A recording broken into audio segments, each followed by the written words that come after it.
First of all, I would like to thank the Economist for the very kind invite to be here with you today. Let me approach the topic from the investor perspective. Some of the challenges have already been mentioned. I don't know, the subject today is about financing and investment, but I don't know if it is a story of show me the money or show me the policy, or maybe both, I don't know. So let me start with another definition, right, about energy transition. So what are we trying to achieve right now? Is we want to shift from today's specific pattern of energy provision, which relies for more than 80% on fossil fuels, to a new state of energy, which will be driven by green sources. And there are two special things with today's energy transition. First, there is an urgency. We need to deliver, and we need to do that really fast. And second, it's not driven by economics, it's not driven by technological advances. We have just a change in preferences, which means that we need to incur a cost in order to achieve that. And that's why we have seen over these past few years the governments coming forward, putting energy transition and capital allocation at the heart of their national and energy policies, because they are trying to facilitate this energy transition. At the same time, they are turning to capital markets because there is a massive and immense scale of investment that needs to happen over those coming decades. Just think that if they are to meet the major economies, the Paris Agreement, to deliver the Paris Agreement, that means that we need to invest about 5 trillion between now and 2050 each year. And to put that into context, it means it's slightly larger than the size of Germany's economy. So one Germany every year to achieve the energy transition. It's huge. It's a huge task. Of course, there has been progress. We have seen investments.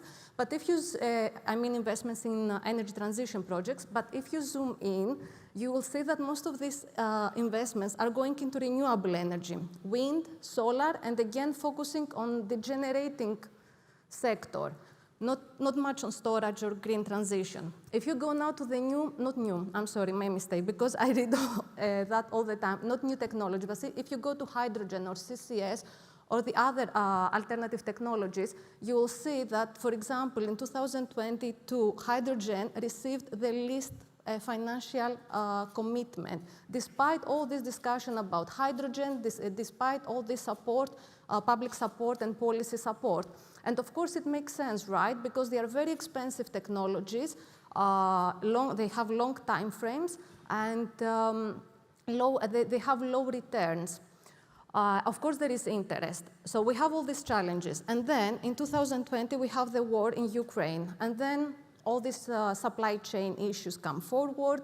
You have stubborn inflation, you have some currency fluctuations, a really difficult investment environment, which makes it even difficult. However, the interest is still there. We can see investors, they are willing to invest. And in 2022, we also saw the peak in all these announcements that we are going to achieve a net zero economy. So at the moment, we see that there is still progress, there are still commitments, we are moving from all these announcements to implementation. We have seen policies, a change in policies. As you mentioned, we had the Inflation Reduction Act, which really has, it has been efficient to some extent. We are seeing that Europe is trying also to create a similar mechanism. And at the moment, we are seeing that they are discussing about industrial competitiveness, which has been here for some years, but now they started realizing it. The whole thing that at the moment the investors are struggling with is the demand side. They cannot see where demand will come from. Although we discussed that, yeah, there is potential in the demand, in the downstream sector, still they cannot see where the demand will come from. And when it comes to financing, we can be creative. There are already some tools out there. We can be creative, as I said. We can invent new tools. There will be no shortage of it. The thing is that there needs to be a really clear and very careful design. We need to have demand predictability, regulation predictability. I know we keep talking about this, and people may be tired, and I'm like, okay, why we don't do it? It just takes time. It's not that easy. We need to try and see what is the failure, what is the success, and then work on this. So yeah, I think maybe at the end it's just maybe show me the policy instead of show me the money. Thank you.